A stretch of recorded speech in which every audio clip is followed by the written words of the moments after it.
નમસ્કાર દર્શક મિત્રો, ટેક્સ પ્લાનિંગ વિથ મુકેશ પટેલના વધુ એક એપિસોડમાં આપનું સ્વાગત છે. હું છું ચાર્મી.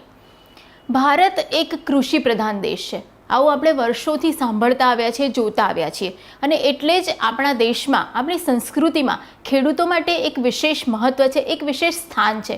ખેડૂતોને આપણે અન્નદાતા કહીએ છીએ, જગતનો તાત કહીએ છીએ, અને એ જે ઉગવે છે, એ જે પકવે છે, જે અનાજ ઉગાડે છે, એ જ અનાજ દેશવાસીઓનું પેટ પણ ભરે છે. અને એટલે જ એમને વિશેષ સુવિધાઓ પણ આપવામાં આવે છે.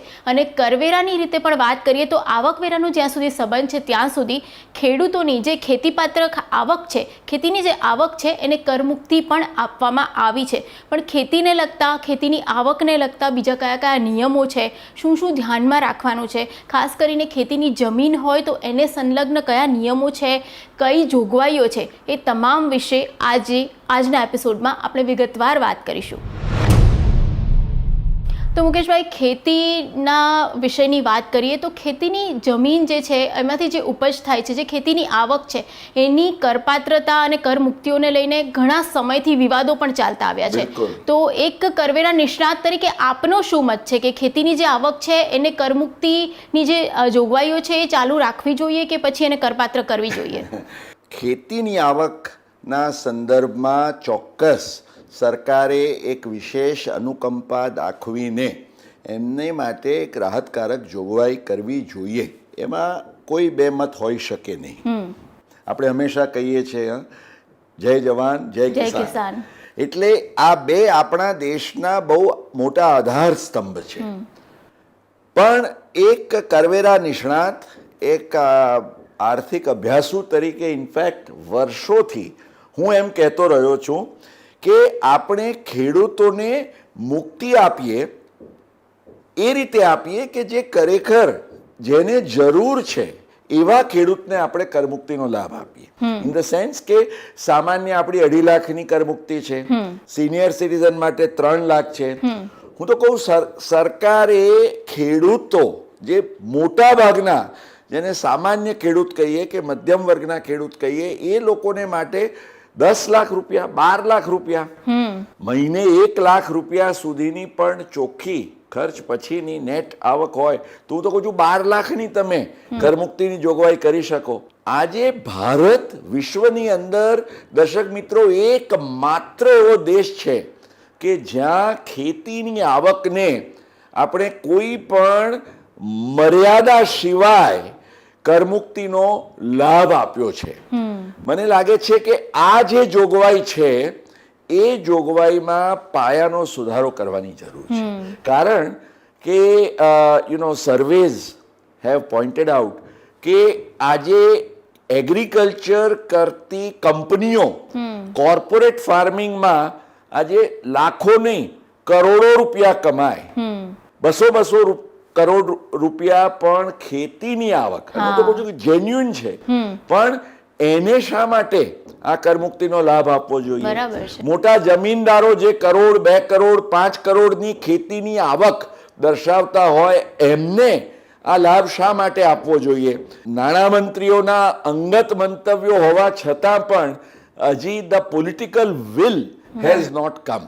ત્યારે તમે આવી સંપૂર્ણ કરમુક્તિ આપી દો ને, ત્યારે આજે ખેતીની આવક રૂપિયાની ખેતી કરતા થયા છે. અને એવા પણ કેટલા બધા કિસ્સાઓ જોવા મળે છે કે ખરેખર કોઈ ખેતી જ ન હોય પણ ખેતીના નામે ખેતીની આવક.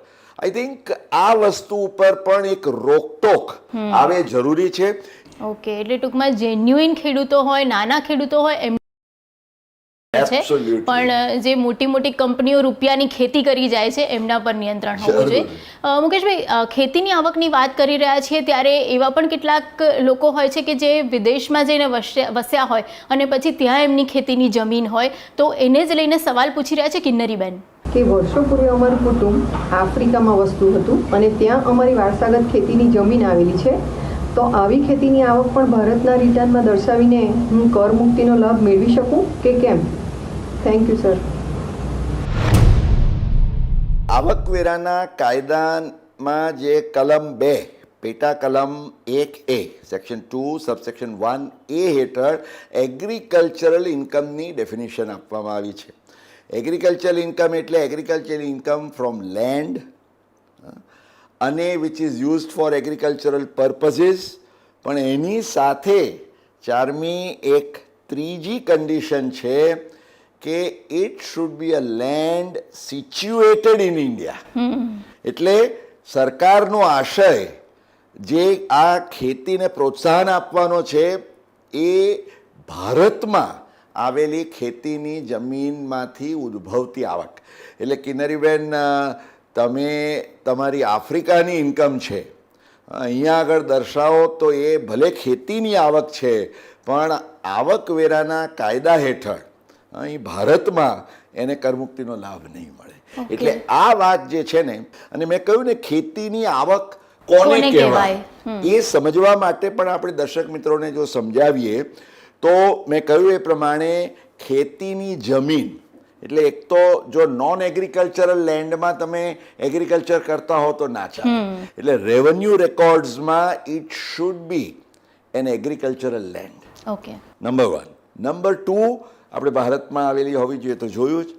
ત્રીજું, એ જમીનમાંથી ઉદ્ભવતી જે આવક છે એ જમીનનો ઉપયોગ તમે ખેતી વિષયક હેતુઓ માટે કરેલો હોવો જોઈએ. ઓકે, હવે ચારમી, ઘણીવાર એવું બને કે આજે મારી ખેતીની જમીન છે, ભારતમાં આવેલી છે, પણ હું કશું કરતો જ નથી.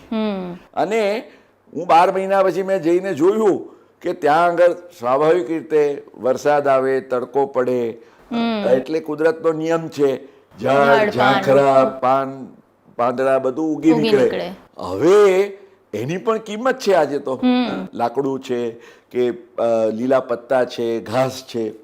તો આવી જો તમારી ખેતીની જમીન ઉપર માત્ર આવા ઝાડપાન વગેરેની આવક તમે મેળવો તો એને ખેતીની આવક ગણાય કે કેમ? બહુ વર્ષો પહેલા સુપ્રીમ કોર્ટ સમક્ષ આ મુદ્દો ગયો અને સુપ્રીમ કોર્ટે એમ કહ્યું કે ખેતીની કોઈ મૂળભૂત પ્રક્રિયા જો ન કરાઈ હોય, અને મૂળભૂત પ્રક્રિયામાં શું કે તમારી જમીન છે તો તમે એ ખેડી, એમાં વાવેતર કર્યું, એમાં સિંચાઈ કરી, અથવા તો કુદરતે પાણી વરસાદ આવ્યો પછી તમે એની દેખરેખ રાખી અને તમે પાક લણીને એમાંથી જે આવક ઉદ્ભવે તો એ તમારી ખેતીની આવક.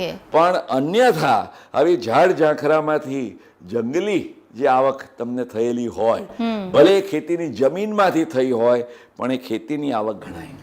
ઓકે, પણ મુકેશભાઈ, હવે જમીન છે ખેતીની, પણ પોતે ખેતી નથી કરતા, બીજું કોઈ એના પર ખેતી કરે છે ને એમાંથી આવક થાય છે, તો એ આવક ખેતીની આવક ગણાય કે નહીં? એના વિશે સવાલ આવે છે શૈલેષભાઈનો.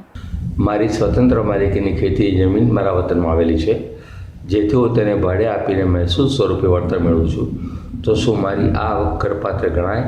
આભાર.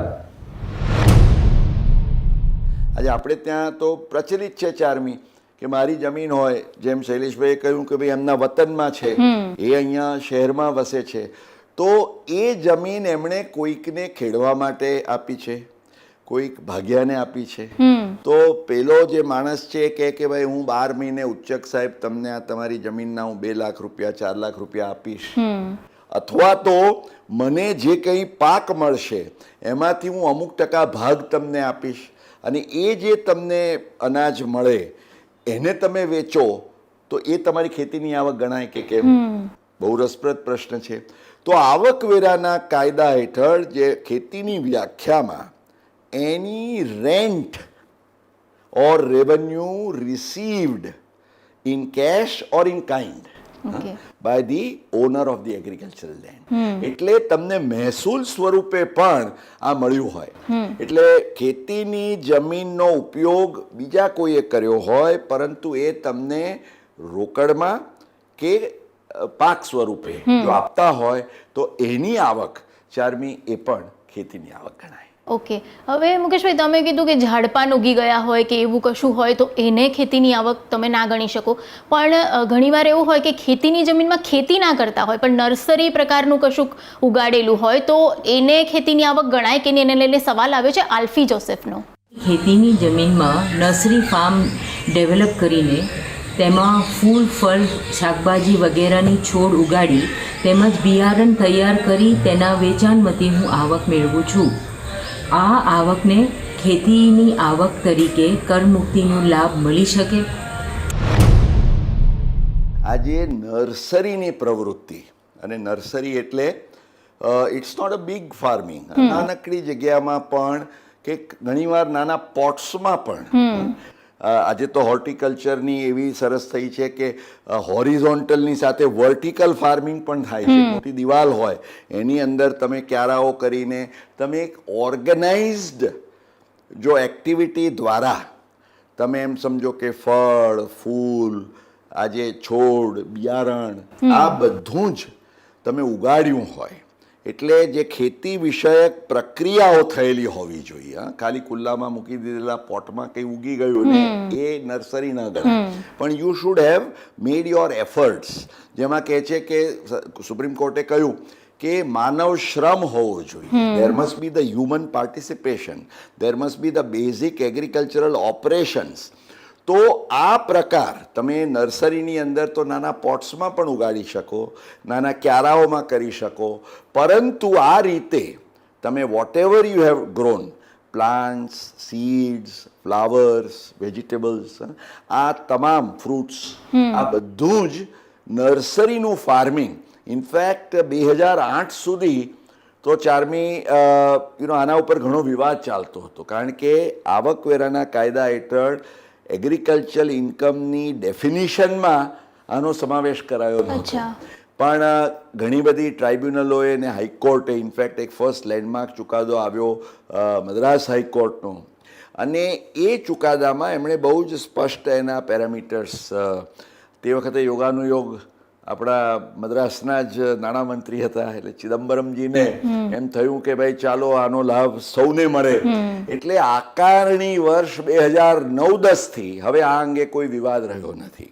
અને દર્શક મિત્રો, જો તમે કોઈ નર્સરી દ્વારા પણ, જેમ આલ્ફીબેનનો પ્રશ્ન છે, તમે ખેતીની આવક મેળવતા હો તો એ ખેતીની આવક ચોક્કસ તમારા કેસમાં એ કરમુક્ત ખેતીની આવક તરીકે. ઓકે, પણ એ નર્સરી જાતે ઉગાડેલી હોવી જોઈએ, માત્ર જે તમે આજે ઘણા લોકો શું કરે કે પોતે ખરીદ વેચાણ કરે. ઇનફેક્ટ આ તમે બહુ જ મહત્વનો મુદ્દો ઊભો કર્યો કે ખેડૂત છે એ પોતાનો પાક લણીને બજારમાં વેચી આવે તો એ એની ખેતીની આવક ગણાય. જેણે પોતે નર્સરીમાં પોતાના પ્લાન્ટ્સ ઉગાડીને એ વેચ્યા હોય તો એ ખેતીની આવક ગણાય. પરંતુ આજે હું પોટ્સ ખરીદું, અથવા તો આજે પેલો ગાંધી હોય કે પેલા હોલસેલર હોય એ બજારમાં જઈને અનાજ ખરીદી આવે, વેચે છે અનાજ, પણ એ ખેડૂત નથી. માટે એ અનાજના વેચાણમાંથી, ખેત પેદાશના વેચાણમાંથી આવક એ ખેતીની આવક નથી બની જતી.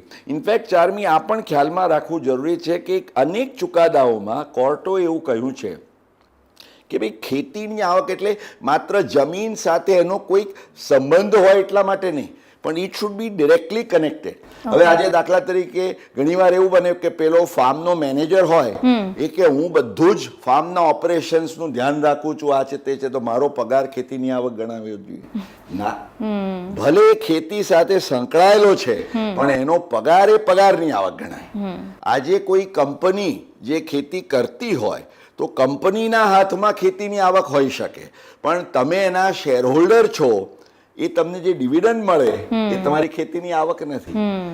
એવા પણ કિસ્સાઓ થયા કે લોકો શું કરે, એનિમલ હસબન્ડરી, એટલે આજે પશુપાલન, કે અમારું તો ભાઈ ગાય ભેંસ આ તે બધું ખેતરમાં આવેલું છે માટે એ અમારી ખેતીની આવક ગણાય.